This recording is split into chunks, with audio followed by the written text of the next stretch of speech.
So Chris Hedges wrote, but they reprinted it, and it's called The Dance of Death. And basically what he's done is some research about the collapses of all various giant empires like the Sumerian, Egyptian, Greek, Roman, Mayan, Khmer, Ottoman, and Austro-Hungarian empires followed the same trajectory of moral and physical collapse.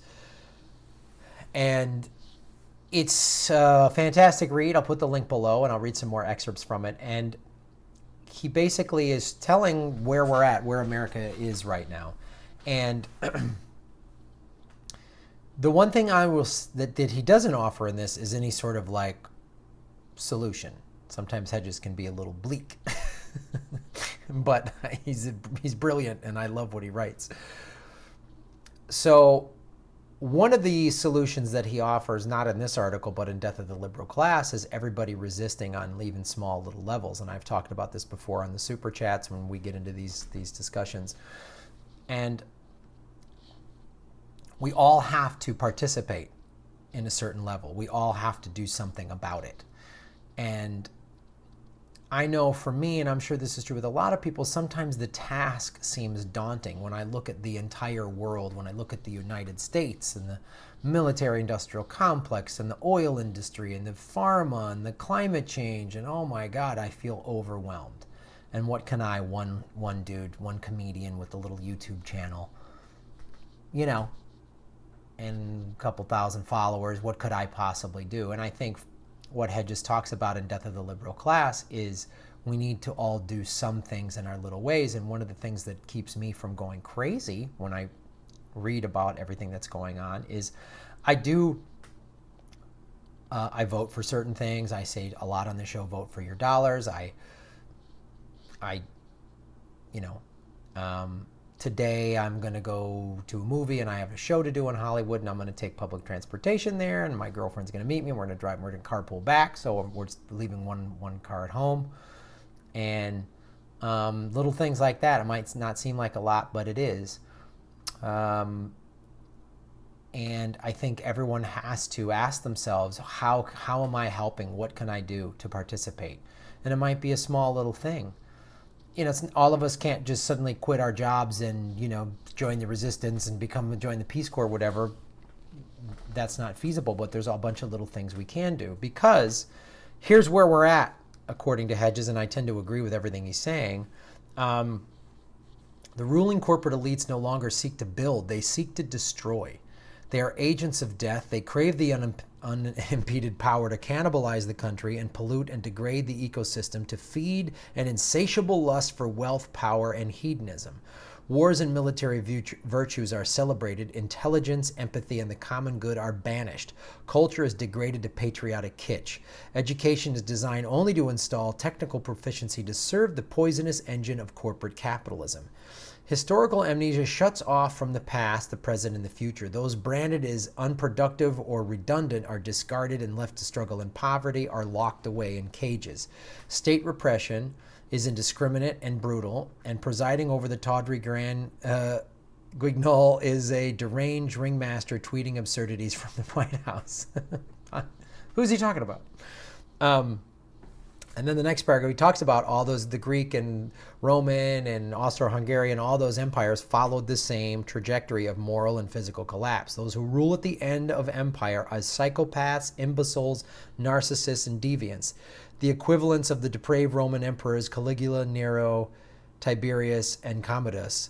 The ecosystem that sustains the empire is degraded and exhausted. Economic growth, concentration in the hands of corrupt elites, is dependent upon crippling debt, peonage imposed on the population. The bloating ruling class of oligarchs, priests, courtiers, mandarins, eunuchs, professional warriors, financial speculators, and corporate managers sucks the marrow out of society.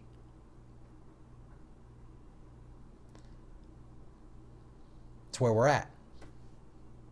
The elite's myopic response to the looming collapse of the natural world and the civilization is to make subservient populations work harder for less, squander capital in grandiose projects such as pyramids, palaces, border walls, and fracking, and wage war. President Trump's decision to increase military spending by $54 billion and take the needed funds out of the flesh of domestic programs typifies the behavior of terminally ill civilizations. When the Roman Empire fell, it was trying to sustain an army of 500,000 soldiers that had become a parasitic drain on state resources.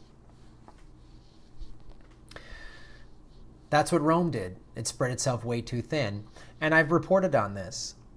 You know, the Pentagon, I did that story, that video, the Pentagon said America is going to lose its stature, and what is the Pentagon's response is we're going to need more military.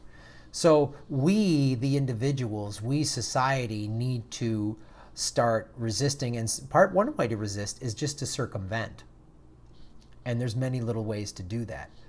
Don't use their products if you can't, if you can get away with it, you know, and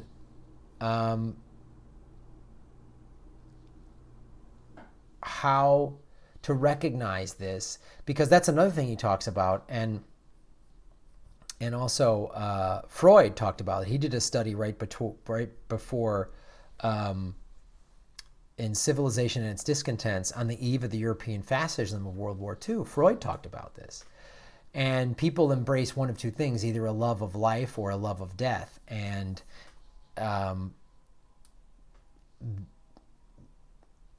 people are blinded, and that's what we're seeing. They have no historical reference point, like everyone wanting regime change with Assad. Nobody remembers us trying to do this with Saddam Hussein and it not working. So here's what the lust for death that Freud talks about. The lust for death, as Freud understood, is not at first morbid. It is exciting and seductive. I saw this in the wars I covered. A godlike power, an adrenaline-driven fury, even euphoria sweep over armed units and ethnic. Actually, this is Hedges commenting on what Freud said, just to be clear. A godlike power and adrenaline-driven fury, even euphoria, sweep over armed units and ethnic or religious groups given the license to destroy anything and anyone around them. Ernst Junger captured this monstrous dial for annihilation in his World War I memoir, Storm of Steel. So I would, I'll read this last paragraph and then I'll give you my what I think the solution is. The severance of a society from reality, as ours has been severed from collective recognition of the severity of climate change and the fatal consequences of empire and deindustrialization, leaves it without the intellectual and industrial mechanisms to confront its impending mortality. It exists in a state of self-induced hypnosis and self-delusion. It seeks momentary euphoria and meaning in tawdry entertainment and acts of violence and destruction, including against people who are demonized and blamed for society's demise. It hastens its self-immolation while holding up the supposed inevitability of a glorious national resurgence. Idiots and charlatans, the handmaidens of death, lure us into the abyss. So, on that cheerful note, I think it's all the little ways we choose to pay attention and resist. You guys are choosing to come to YouTube to get your news versus watching MSNBC. Cancel your cable. Don't give them your money. Try not to use big oil. Try to get off of using big pharmaceutical products. I'm not a doctor, whatever. If you need those, I get it. It's why I talk about legalizing of cannabis and medical marijuana.